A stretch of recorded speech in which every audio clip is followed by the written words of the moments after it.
પોરબંદરના કુખ્યાત બુટલેગરની હત્યા નિપજાવી દેવામાં આવી હતી। ત્યારબાદ પોરબંદર પોલીસે ગણતરીની કલાકોમાં જ આરોપીઓને ઝડપી લઈ કાર્યવાહી હાથ ધરી હતી।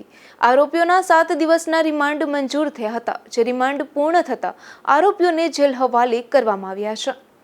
પોરબંદરમાં સાગર ઉર્ફે ડબલુ મોરજીભાઈ મોતીવરસ નામના બુટલેગરને પવન ઉર્ફે પપ્પુ નરેશ પરમાર નામના શખ્સ સાથે બોલાચાલી થયા બાદ 13 જેટલા શખ્સોએ મળી નવા ફુવારા નજીક છરીઓના ઘા ઝીકી મોતને ઘાટ ઉતારી દીધો છે।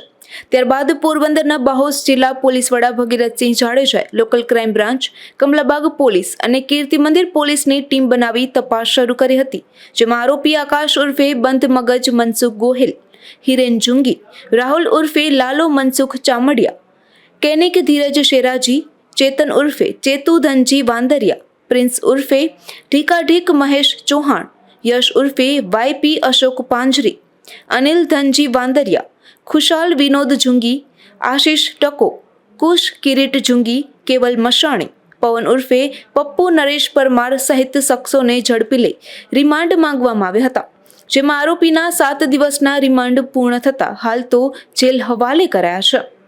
અશોક થાનકી, ગુજરાત ન્યૂઝ, પોરબંદર।